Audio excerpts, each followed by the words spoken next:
Pemirsa, untuk pembahasan sudah hadir 5 orang narasumber di studio. Di sebelah kanan saya, yang pertama adalah penasihat hukum dari AG, Manggata Toding. Halo Bang Atta, selamat malam. Kemudian ada juga ahli psikologi forensik Mas Reza Indragiri. Selanjutnya di sebelah kiri saya adalah penasihat hukum dari Shane, Happy SP Sihombi. Pak Happy, selamat malam. Kemudian juga ada penasihat hukum dari David, yaitu Melisa Anggraini. Mbak Melisa, selamat malam. Dan juga ada Wakil Ketua LPSK, Pak Edwin Partogi. Selamat datang, Pak Edwin. Dan pemirsa, kami informasikan bahwa sebetulnya kami juga telah mengundang penasihat hukum dari APA alias Amanda, yaitu Sumantap Simorangkim. Sempat konfirmasi untuk hadir tapi akhirnya batal. Dan kami juga masih menunggu kehadiran dari penasihat hukum Mario, yaitu Basri, untuk bergabung melalui Zoom.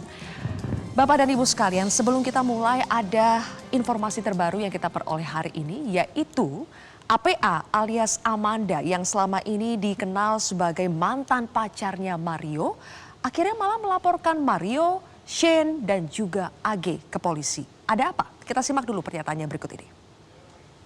Emang biasa, temenan biasa sih. Memang udah sejak putus juga udah bener-bener kayak temenan biasa, nggak ada yang kayak hubungan spesial atau apa, aku nggak ada sih. Berarti AG itu masih sering dibawa Mario juga nggak waktu hangout bareng sama Amanda? Enggak. Aku kurang. Kan beda komunitas. Nggak tahu deh. Emang belum pernah ketemu ya Mbak ya sama AG? Udah. Belum. Pernah lihat mungkin atau pernah diceritakan oleh Mario begitu? Enggak sih. Enggak. Karena ini sudah terlalu tuduhan-tuduhan yang menyudutkan daripada Amanda, dan sudah kita lihat ya kemana-mana. Untuk itu kami sebagai kuasa hukum menggunakan upaya hukum, hak hukum dari APA Amanda untuk melaporkan yang dilakukan oleh MDS melalui kuasa hukumnya dan kawan-kawan. Oke, Bang Atta, saya ke Anda dulu. Penasihat hukum dari AG.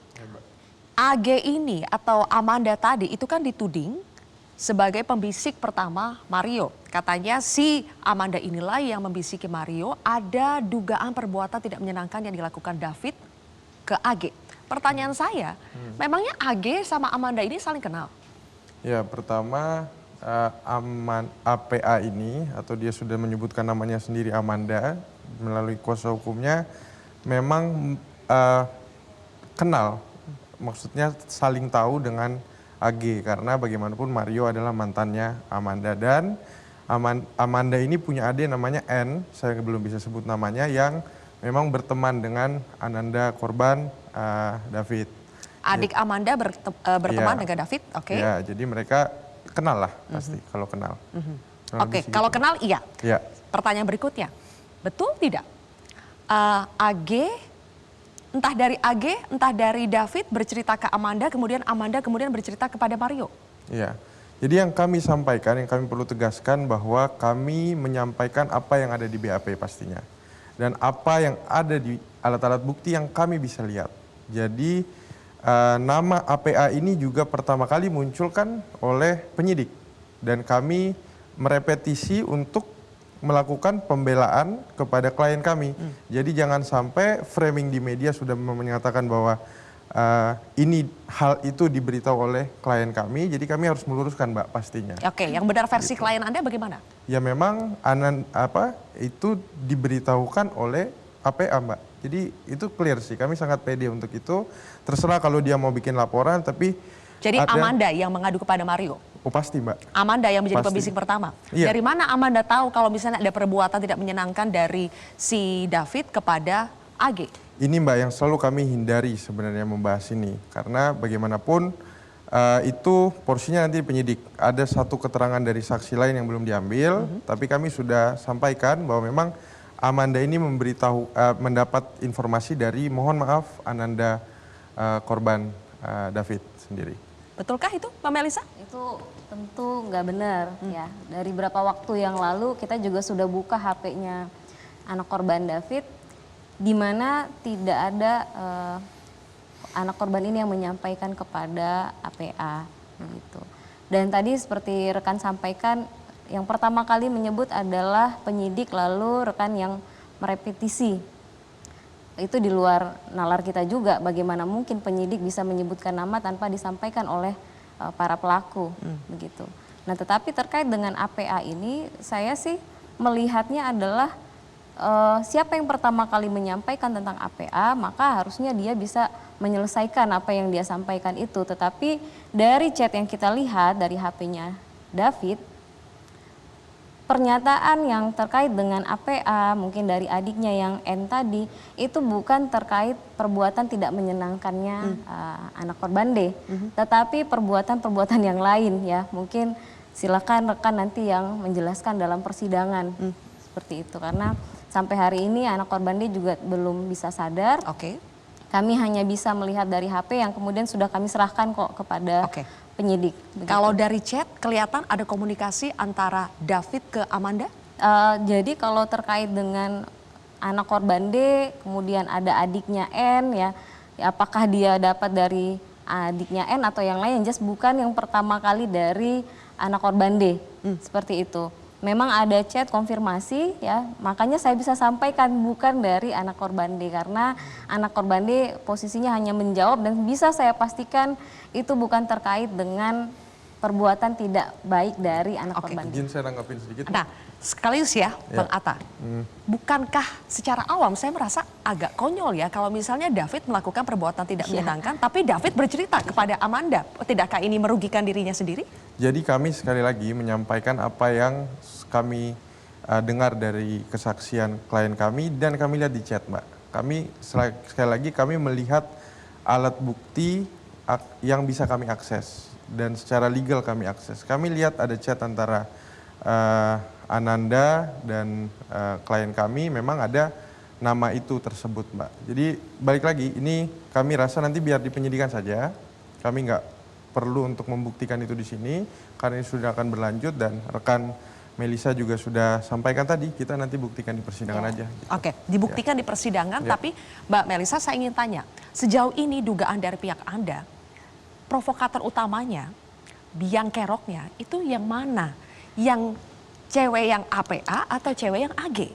Jadi kalau dari kami sendiri dari awal sudah fokus kepada siapa yang masuk ke dalam ruang-ruang perencanaan sampai kejadian penganiayaan ya. Tidak lagi kami melihat siapa yang memprovokasi, siapa yang memberi informasi, tetapi faktanya adalah siapa orang-orang pelaku-pelaku yang terlibat dalam proses perencanaan, memberikan fasilitas, memberitahu lokasinya anak korban D, lalu ikut di dalam proses penganiayaan. Kita sudah fokus ke sana. Kita tidak lagi melihat siapa yang memberikan informasi ini dan itu. Tapi dalam rekonstruksi sebenarnya banyak hal yang bisa kita lihat ya. Terdapat banyak juga kebohongan-kebohongan para pelaku ini di mana mereka menyampaikan oh ada pelecehan. Tetapi dari reka adegan yang kemarin kita saksikan dalam pada saat rekonstruksi tidak ada kata-kata konfirmasi terkait adanya pelecehan itu. Ya, dari letukan-letukan kata-kata dari para pelaku tidak ada. Logikanya ketika orang dilecehkan atau ada perbuatan yang tidak baik pasti dia mengkonfirmasi ketika melakukan persekusi dan lain-lainnya pada saat kejadian. Tetapi yang ada hanya kalimat-kalimat arogansi. Lu berani nggak sama gua? Lu berani nggak sama gua? Hanya itu. Tidak ada kata-kata pelecehan, lu ngapain ini? Lu kok berani memperlakukan ini seperti ini, kan nggak ada. Sehingga kita melihat pelecehan itu, perbuatan tidak baik itu tuh hanya sebagai tameng, hanya sebagai pembenaran bahwa yang dilakukan pada saat penganiayaan yang dialami oleh anak korban D ini hanya bentuk arogansi seseorang ini, begitu. Mbak Melisa, selama ini yang disebut dengan perbuatan tidak menyenangkan oleh David kepada AG, apakah sama dengan pelecehan yang disebutkan itu atau ini perbuatan yang berbeda lagi tapi tidak menyenangkan juga? Dari awal kita tidak pernah tahu ya yang dimaksud oleh kuasa hukum itu perbuatan tidak menyenangkan atau pelecehan yang dilakukan oleh anak korban D seperti apa. Tetapi dari chat yang kita lihat tidak ada perbuatan-perbuatan yang mengaitkan dengan APA lalu kemudian itu menjadi suatu perbuatan yang harus dipertanggungjawabkan oleh anak korban D, nggak ada. Ada tidak itu Bang Atta sebetulnya perbuatan tidak menyenangkan itu? Terima kasih Mbak. Jadi balik lagi nih karena juga terkait dengan klien kami Mbak pastinya. Dan dia juga anak dan dia perempuan. Jadi biarkan ini kita buktikan di pengadilan aja. Dan untuk yang kami sampaikan pasti semua ada dasarnya. Izin juga Mbak, sebenarnya waktu direkonstruksi kan balik lagi rekonstruksi itu kan memang ada yang di capture, diambil adegannya dan tidak semua kalimat-kalimat kemarin sebenarnya dikeluarkan.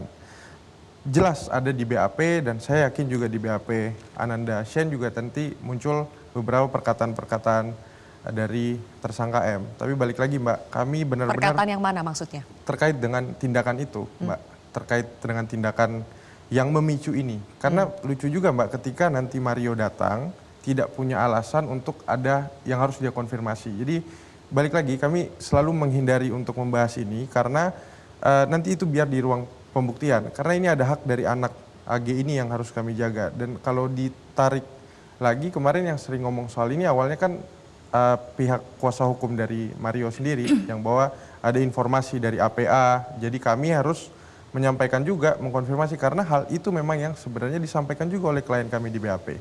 Oke, Gitu, Mbak. sekarang saya ingin dengar dari versinya Shane, Ya. Pak Happy, karena bukan hanya Mario dan AG yang dilaporkan Amanda ke polisi atas dugaan pencemaran nama baik, juga klien Anda. Klien Anda ini apa hubungannya lagi dengan Amanda dan kenapa sampai dilaporkan dugaan pencemaran nama baik?